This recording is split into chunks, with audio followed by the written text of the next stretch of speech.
have you ever been to an island for a vacation and arrived at the island and gone, this place is so relaxing. I love it here. Well, then you get home and you go, man, I miss that island life. I miss that excitement and the chill atmosphere. Well, here it is.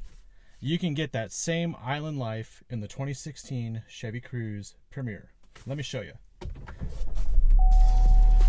What we have here is a 1.4 liter, 4-cylinder, turbocharged gasoline engine. And I think this is the best fuel-efficient miser car you can buy today. Mainly because all the luxury.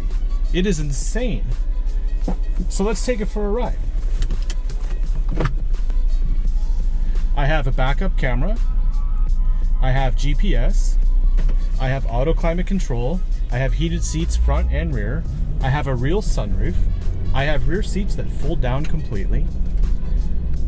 I have everything in this car that I need and want. And you know what? You can't fault it on price because it's under $30,000. Think about the fact that this is the latest design, the latest tech, the latest everything you can get in a new car. And it's an efficient car, an economical car, and basically a car that gets you around from A to B like an island car, and you just basically have fun. This is not something where you can take life seriously, which is the best part about this car. Whether you're going to commute or whether you're just going to tool around, it sounds good. You can push it to a limit and it sounds like you're not killing it. A lot of 4-cylinders these days are turbocharged and direct injected, just like this one. You might think that with a 1.4 liter engine, this thing is going to be gutless. But in fact, it goes from 0 to 60 in 7.7 seconds. A car that can go from 0 to 60 in less than 8 seconds isn't bad.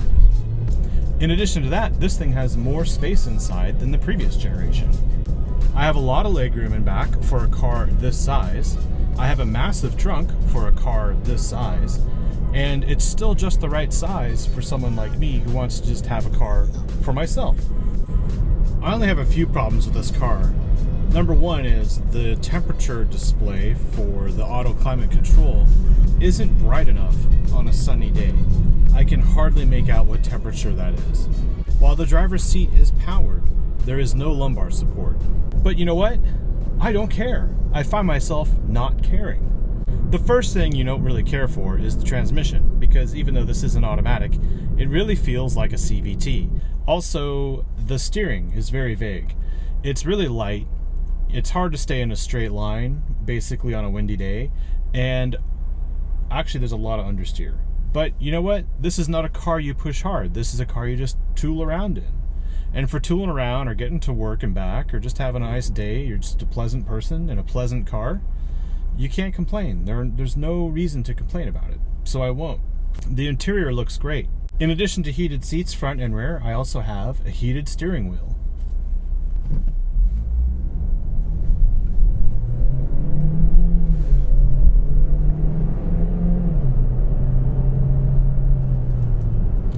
I like the fact that I have a regular sunroof with a normal shade. I can close it when I feel like it.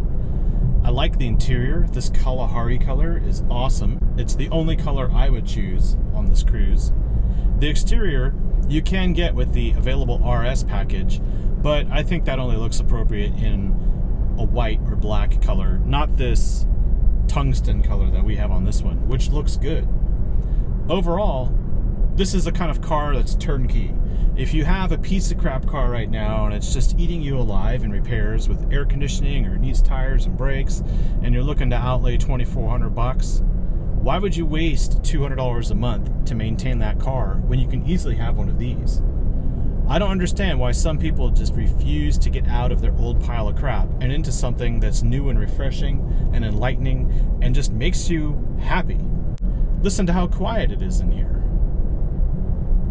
I'm doing 45 on a freshly paved road, being passed by a car I can't even hear. And why is this a bad thing?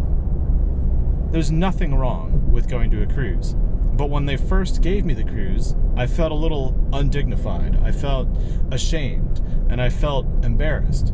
But when I got inside, looked at this interior, and drove it, my mind was changed, and my mind was made up. There's no problem with the Chevy Cruze. This car you can cruise with in the city and around town, but when it comes to putting it on the freeway, it is doable. You don't have to get a fully loaded Cruze. This one being the Premier is top of the line. And you could always get a manual transmission, but not in the Premier. While I never advise getting the most expensive cheap car, this actually isn't the cheapest car Chevy makes. So why though would you get the Premier package? I think it's because it has everything you need. It has an ambiance in this interior that makes you feel like you're not in a low-priced car. It makes me feel like I'm in a car in the $30,000 range, even though this is under $30,000. This actual car, this car here actually costs $26,855 total. Now, that includes the sound and navigation package and the enhanced convenience package. Throw in a destination charge of $875, and what I have is a car that costs $26,855. Now, if you wanted to spend less money, you can obviously go for the other trims and get a manual, but this is done. This is like a one and done kind of car. I like it. Cup holders are in the right spot. I have USB in the front, which charges and connects to the system. I have an auxiliary audio input in case I don't have a phone on me. I have a regular 12-volt outlet. The air conditioning is very efficient. It cools the cabin down nicely on a 100-degree day like today. Being that it's a 1.4, it's not exactly the quickest car, but that's the point. When you have a fuel-efficient car, you can't have a fast car. So in summary, I have a budget-conscious car that has leather, GPS, backup camera, keyless entry, keyless start, stop and start technology, a pretty powerful 1.4-liter engine. I can go 0 to 60 in under 8 seconds. I have a great looking interior, the greatest and latest safety tech. I have OnStar 4G LTE wireless. I have Android Auto, Apple CarPlay, a touchscreen with Pandora connectivity. I have everything in here. Everything. It even has the island life in the horn. Just listen. The only reason why you'd spend more money is to get something bigger.